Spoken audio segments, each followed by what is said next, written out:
Hello everyone, welcome to my channel. आज हम class 7th NCERT Sanskrit की पाठ्यपुस्तक रुचिरा भाग 2 के प्रथम पाठ का अध्ययन करेंगे, जिसका टॉपिक है सुभाषितानी।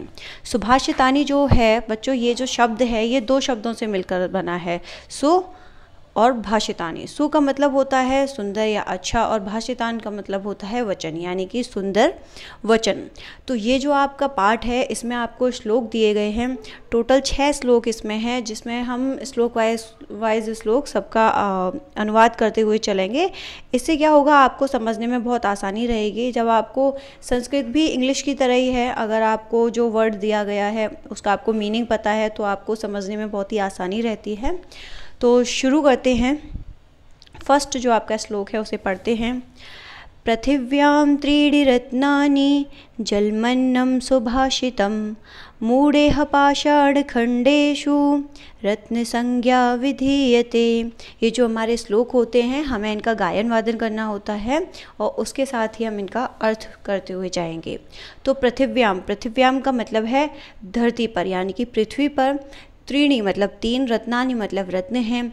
वो जो 3 रत्न हैं वो कौन से हैं? ये जो जलमन्नम आपका दिया गया है इसका मतलब है 2 चीज़ें हैं। ये जल अलग है और मन्नम मतलब जलम, और ये अन्न के लिए दिया है। यानी कि जो 3 रत्न हैं इनमें पहला है जल, दूसरा है अन्न और तीसरा है सुभाषितम, यानी कि सुंदर वचन। ठीक है, उसके बाद पढ़ते हैं नेक्स्ट लाइन। मूढ़ेह यानी कि जो मूर्ख होते हैं, मूढ़ेह मतलब मूर्ख। पाषाण खंडेशु मीन्स होता है पत्थर के टुकड़ों में। रत्न संज्ञा विधीयते, रत्नों की संज्ञा करते हैं। विधीयते मतलब होता है आपका किया गया या फिर समझा जाता है। ठीक है, तो इसका मतलब हुआ कि पृथ्वी पर 3 रत्न हैं।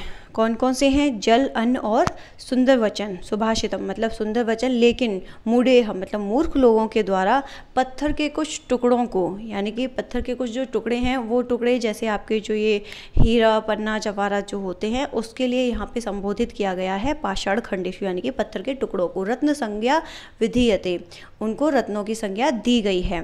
लेकिन ये कह रहा है कि जो सुंदर वचन है वो इसके अनुसार सुंदर रत्न जो हैं 3 वो कौन कौन से हैं? जल, अन्न और सुंदर वचन।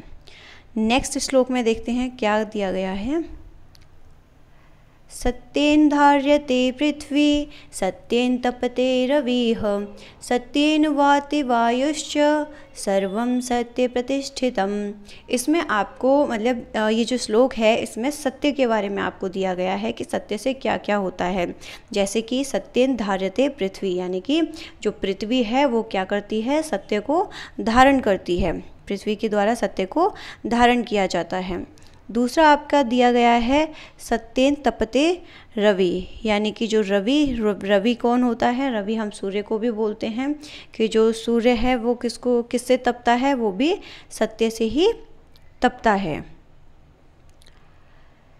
ठीक है, सत्येन वाति वायुश्च, यानी कि सत्य से ही वायु बहती है। वाति मतलब वायु, वायुश्च मतलब पवन भी या हवा भी आप इसे बोल सकते हैं। वायुश्च मतलब हवा, वात मतलब बहती है। सर्वम सत्य प्रतिष्ठितम, तो इसका मतलब क्या हुआ? सर्वम यानी कि सभी, सब कुछ जो है या सभी चीज़ें जो हैं वो सत्य, यानी कि सभी चीज़ों में सत्य क्या रहता है? प्रतिष्ठितम मतलब निहित है। सभी चीज़ों में सत्य जो है वो निहित है। तो ये जो हमारा श्लोक है इसमें सत्य की हमें महानता बताई गई है कि जो सत्य है वो किस किस में है और कैसे हमारे जीवन में वो बहुत ही उपयोगी है। तीसरा श्लोक हम देखते हैं। इस श्लोक में हमें क्या बताया गया है। दाने तपसि शौर्ये च विज्ञाने विनये नये विस्मयो नाहि कर्तव्यो बहुरत्ना वसुंधरा। यानी कि ये जो आपका तीसरा श्लोक है इसमें दान के बारे में आपको दिया गया है, चीज़ों के बारे में बताया गया है कि दाने तपसी, यानी कि दान में, तपसी मतलब तपस्या में, शौर्य च यानी कि शौर्य में, विज्ञाने यानी कि विज्ञान में, और विनये नये यानी कि विनम्रता में, और नीति में। विस्मयो न ही कर्तव्यो, नीति में आश्चर्य नहीं करना चाहिए। कर्तव्यो बहुरत्ना वसुंधरा, हमें आश्चर्य नहीं करना चाहिए क्योंकि पृथ्वी अनेक रत्नों को धारण करने वाली है। पृथ्वी अनेक रत्नों को धारण करने वाली। यहाँ पे वसुंधरा पृथ्वी के लिए दिया गया है, धरती के लिए दिया गया है, और बहुरत्ना मतलब बहुत से रत्नों को धारण करने वाली है। अर्थात ये कहना चाहता है कि पृथ्वी पर अनेक अद्भुत वस्तुएं हैं, ठीक है, जैसे कि दान, तप, शौर्य, विज्ञान, विनय, ये सब क्या है, पृथ्वी पर हैं। तो हमारी जो पृथ्वी है वो बहुत सारी चीज़ों को धारण किए हुए है। आपका नेक्स्ट जो श्लोक है ये है सब्धिरेव सहासीत सब्धिह कुर्वीत संगतिम सब्धिर्विवादम मैत्रीं च ना सब्धिह किंचिदाचरेत।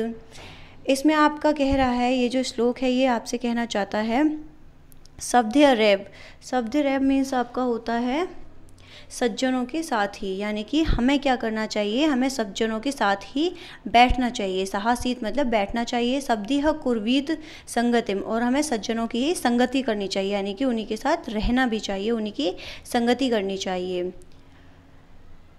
सब्धिर विवादम मैत्रीं च, यानी कि जो सज्जन होते हैं हमें उन्हीं के साथ विवाद करना चाहिए। यहाँ पे विवाद आप लड़ाई झगड़ा से मतलब नहीं लेंगे। यहाँ पे जो विवाद दिया गया है वो इसलिए दिया गया है कि अगर हम किसी भी टॉपिक को लेके अगर हम डिस्कशन करने लगते हैं और हमें उसकी ये सोचते हैं कि हमें उसके बारे में नॉलेज मिलेगी, तो हमें कैसे इंसान से नॉलेज मिलेगी, हम उसके बारे में तर्क वितर्क किससे कर सकते हैं। तो यहाँ पे आपका जो ये विवाद का मतलब है ये तर्क वितर्क के लिए किया गया है कि हमें अगर हमें किसी टॉपिक के बारे में नॉलेज लेनी है और हम अगर किसी सज्जन व्यक्ति के साथ उस बारे में वाद विवाद करते हैं, यानी कि तर्क वितर्क करते हैं, तो हमें उसके बारे में नॉलेज मिलेगी, यानी कि हमारा ज्ञान वर्धन होगा।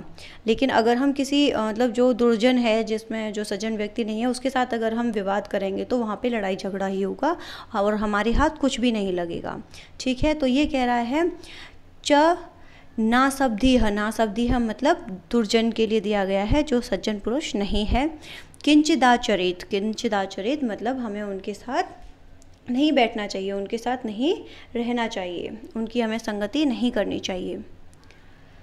नेक्स्ट आपका जो श्लोक है इसको देखते हैं। धन धान्य प्रयोगेषु विद्यायाः संग्रहेषु च आहारे व्यवहारे च त्यक्तलज्जः सुखी भवेत्।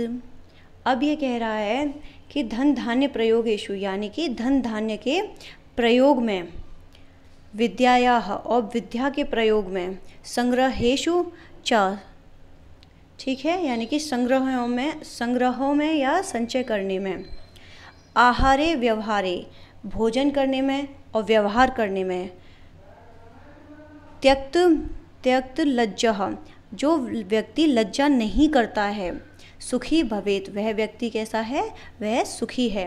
यानी कि ये श्लोक में कहना चाहता है कि धन धान्य के प्रयोग में, विद्या के संग्रह में, आहार में और व्यवहार में जो व्यक्ति लज्जा नहीं करता है वह सुखी रहता है, ठीक है। नेक्स्ट और ये आपका लास्ट श्लोक है, इसको भी देख लेते हैं। क्षमा वशीकृतिर्लोके क्षमया किं न साध्यते शांति खड्गः करे यस्य किं करिष्यति दुर्जनः।